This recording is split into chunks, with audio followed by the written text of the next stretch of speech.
अभय की बीवी शिप्रा ने अपने बॉस के साथ अवैध संबंध बनाकर प्रमोशन पाया और इन सब के लिए अभय को ही कसूरवार ठहराकर उसे घर से निकाल दिया। पर अभय की बीवी शिप्रा को यह नहीं पता कि जिस कंपनी में वो और उसका बॉस काम करते हैं, अभय उस कंपनी का सीक्रेट मालिक है। आज अचानक अभय के ऑफिस आते ही अभय का मैनेजर राजेश उस पर भड़कते हुए बोला, हो गया तुम्हारे ऑफिस आने का टाइम, आराम से आते, अभी क्या जरूरत थी इतना जल्दी आने की? आखिर ये कंपनी तो तुम्हारे बाप की है ना? हैं? क्यों?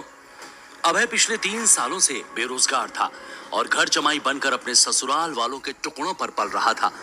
अभय की पत्नी Shipra Oberoi real estate company में काम करती थी और उसकी सिफारिश से अभी 3 महीने पहले ही अभय को उस कंपनी में नौकरी मिली थी। लेकिन यहाँ भी अभय को लोगों के ताने ही झेलने पड़ते थे।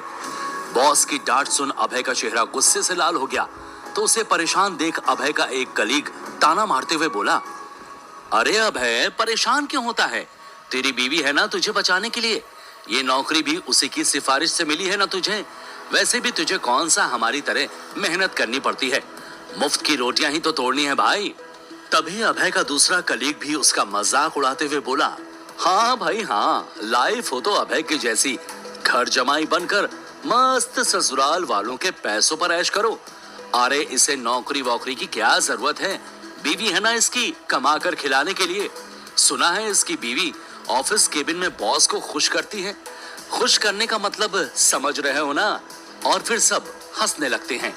ऑफिस स्टाफ अभय का मजाक उड़ा ही रहे थे कि तभी कंपनी का सीईओ आरुष ओबराय वहां आया और बोला, आज का दिन बहुत खास है क्योंकि आज देश की सबसे बड़ी real estate company Kapadia industries ने अपने सबसे बड़े प्रोजेक्ट की लॉन्च पार्टी में हमें बुलाया है, जहां देश के बड़े बड़े इन्वेस्टर्स भी होंगे और ये हमारे लिए एक बहुत ही अच्छी बिजनेस अपॉर्चुनिटी है। इतना कहकर आरुष अभय की बीवी शिप्रा की तरफ देखते हुए आगे बोला, तुम्हें और मैनेजर राजेश को इस लॉन्च पार्टी में शामिल होना है। ये सुनकर शिप्रा हिचकिचाते हुए बोली, वो सर, क्या मैं अपने पति अभय को भी?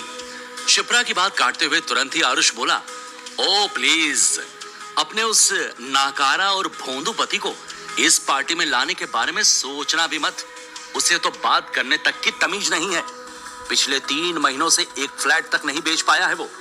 वैसे भी इस पार्टी में सब हाई क्लास इंटेलेक्चुअल लोग होंगे और मैं नहीं चाहता कि तुम्हारे निठल्ले पति के कारण हमारी कंपनी का नाम खराब हो, समझे तुम? बॉस की ये बात सुन शिप्रा मन ही मन अपने पति अभय को कोसने लगी।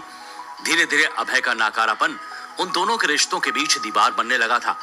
आरुष की बात पर शिप्रा ने हाँ में गर्दन हिला दी थी। तभी आरुष दोबारा बोला, दोस्तों, क्योंकि हमें इतनी बड़ी बिजनेस अपॉर्चुनिटी हाथ लगी है, इसलिए आज ऑफिस डिनर पार्टी मेरी ओर से। ये सुनते ही सारा स्टाफ खुशी के साथ ताली बजाने लगा। शाम को ऑफिस के सभी लोग पार्टी में तैयार होकर पहुंच गए, लेकिन अभय वो इस पार्टी में मौजूद जरूर था, पर बिल्कुल अकेला, क्योंकि उसकी बीवी शिप्रा सीईओ आरुष के साथ पार्टी कर रही थी। अभय को यह बहुत बुरा लगा और वो सीधे शिप्रा के करीब पहुंचकर बोला, शिप्रा, मैं तुम्हारा हस्बैंड हूं, कैसे तुम किसी और के साथ? बोलते हुए अभय ने शिप्रा का हाथ पकड़ लिया।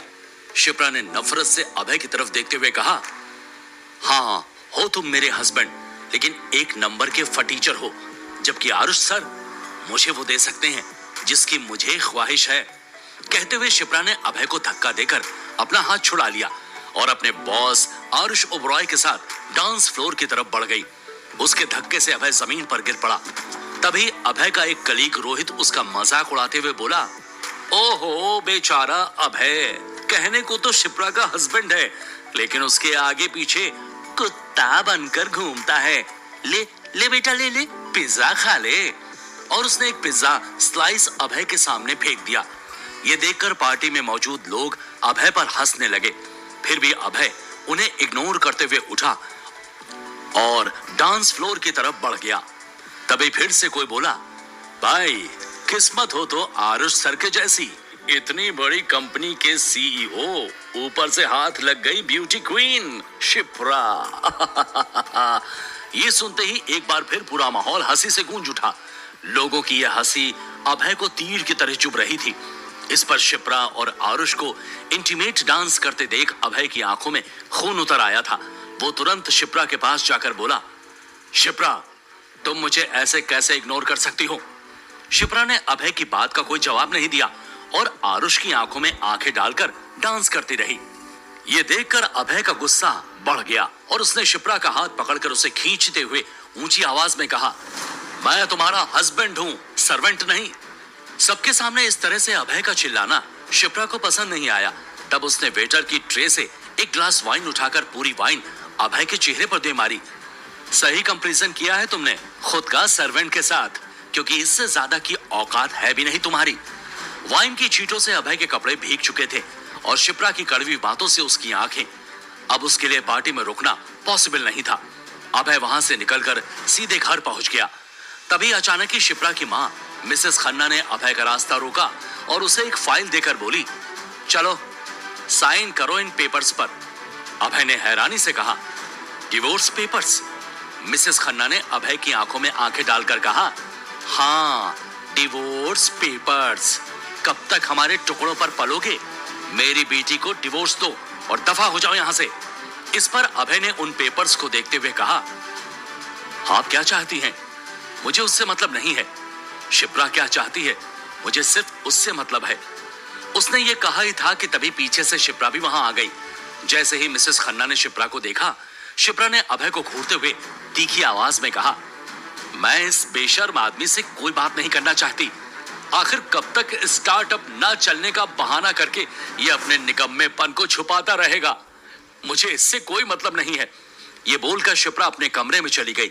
तभी मिसेस खन्ना ने अभय के जलते हुए घावों पर नमक छिड़कते हुए कहा, मिल गया तुम्हें जवाब। ये सुनकर अभय मिसेस खन्ना को घूरते हुए वहां से अपने कमरे में चला गया। अगली सुबह जब अभय की आंख खुली तो उसने देखा शिप्रा पहले ही ऑफिस जा चुकी थी। अभय शिप्रा के बारे में सोच ही रहा था कि उसके फोन पर एक मैसेज आया, आधे घंटे में मीटिंग है, तुम कहां हो? जब अभय अपनी पुरानी बाइक से ऑफिस पहुंचा तब कलीग्स में से फिर कोई दबी आवाज में बोला, भाई ये नकारा खुद तो खटारा बाइक पर ऑफिस आता है और इसकी बीवी शिप्रा है, रोज बॉस की लेविश कार में ऑफिस आती है। क्या बात है? ये सुनकर उसका दूसरा कलीग भी हंसते हुए बोला, भाई शिप्रा मैडम हमारे बॉस आरुष को कार में स्पेशल सर्विस जो देती हैं। स्पेशल सर्विस का मतलब तो समझते हो ना तुम लोग भाइयों। ये सुनते ही अभय का खून खौल उठा, लेकिन फिर से खुद पर कंट्रोल करते हुए वो जैसे ही ऑफिस में दाखिल हुआ तो उसका सामना मैनेजर राजेश से हो गया। राजेश ने अभय को देखते ही कहा, ये कोई टाइम है ऑफिस आने का? घर जमाई हो तुम घर में, ऑफिस में नहीं, समझे? अभय जानता था कि गलती उसी की है, इसीलिए उसने तुरंत सॉरी कहा। लेकिन राजेश दोबारा बोला, शर्म नहीं आती है तुझे अपनी बीवी के पीछे अपनी नाकामी और निकम्मेपन को छुपाते हुए?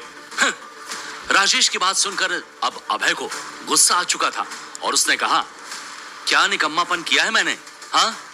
अभय को गुस्से में देखकर राजेश का पारा चढ़ गया और उसने कहा, दो कौड़ी के सेल्समैन मुझसे जुबान लड़ाता है। तुम यहां हो सिर्फ अपनी बीवी की बदौलत, समझे? जो आधे दिन आरुष सर के साथ बंद केबिन में क्या करती है ये किसे नहीं पता है, समझे? राजेश के बोलने के बाद अभय इसके आगे सुन न सका और गुस्से से उसने राजेश का कॉलर पकड़कर उसे दीवार से लगा दिया और बोला, तेरी हिम्मत कैसे हुई मेरी बीवी के बारे में बकवास करने की? तभी अभय को पीछे से शिप्रा की तेज आवाज सुनाई पड़ी, What the hell are you doing अभय? अपनी नहीं तो मेरी रेपुटेशन के बारे में तो सोचो। मां सही कहती है, मुझे तुम्हें कहती हुई शिप्रा अचानक चुप हो गई। लेकिन अभय ने शिप्रा की अधूरी बात को अपने मन में पूरा कर लिया। डिवोर्स? तो क्या तुम सच में मुझे डिवोर्स देना चाहती हो शिप्रा? यह सुनकर शिप्रा कुछ कहती कि तभी पीछे से एक भारी सी आवाज सुनाई पड़ी, यह सब क्या हो रहा है अभय? ये ऑफिस है, तुम्हारा घर नहीं। ये आवाज कंपनी के सीईओ आरुष की थी। उसने अभय को घूरते हुए देखा और शिप्रा से बोला, चलो Shipra, I need to talk to you.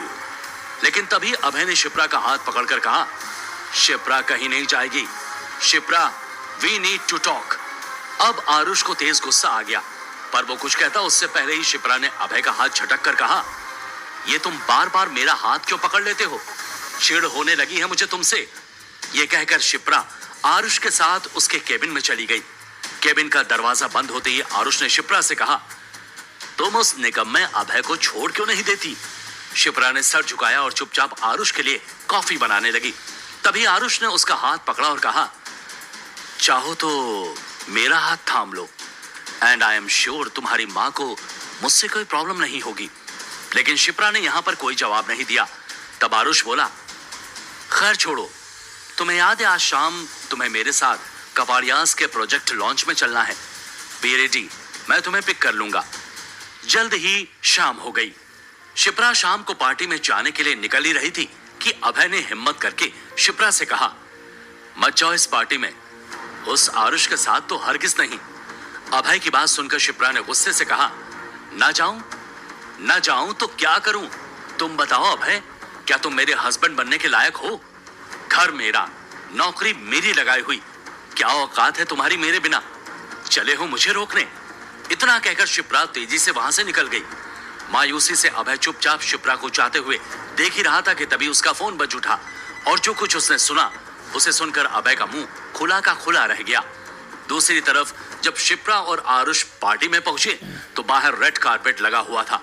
बड़े बड़े बिजनेसमैन वहां पर मौजूद थे, पर हर जगह चर्चा थी तो सिर्फ चीफ गेस्ट मिस्टर सिंघानिया की। चारों तरफ बड़े बड़े होल्डिंग्स लगे हुए थे जिन पर लिखा था, वेलकम मिस्टर सिंघानिया। शिप्रा और अभय हैरानी से उन होर्डिंग्स को देख ही रहे थे कि तभी अनाउंसमेंट हुई, वेलकम एवरीवन, आज हमारा सबसे बड़ा और महंगा प्रोजेक्ट लॉन्च होने जा रहा है। इस प्रोजेक्ट के हर फ्लैट की कीमत 100 करोड़ रुपए है और इस प्रोजेक्ट को लॉन्च करने के लिए हमारे बीच एक स्पेशल गेस्ट मौजूद हैं। प्लीज वेलकम मिस्टर अभय सिंघानिया। अभय का नाम सुनकर शिप्रा और आरुष दोनों ही हैरानी से एक दूसरे को देखने लगे। तभी अभय सिंघानिया स्टेज पर आ गया। तालियों की गड़गड़ाहट और तेज रोशनी के बीच अभय सिंघानिया का चेहरा देखकर शिप्रा और आरुष एक पल में पसीने से तरबतर हो गए, क्योंकि उनके सामने कोई और नहीं बल्कि शिप्रा का नाकारा पति अभय खड़ा था। आखिर क्या है अभय का सच मेरे दोस्तों? जानने के लिए सुनते रहिए मिस्टर अमीरजादा, सिर्फ पॉकेट एफएम।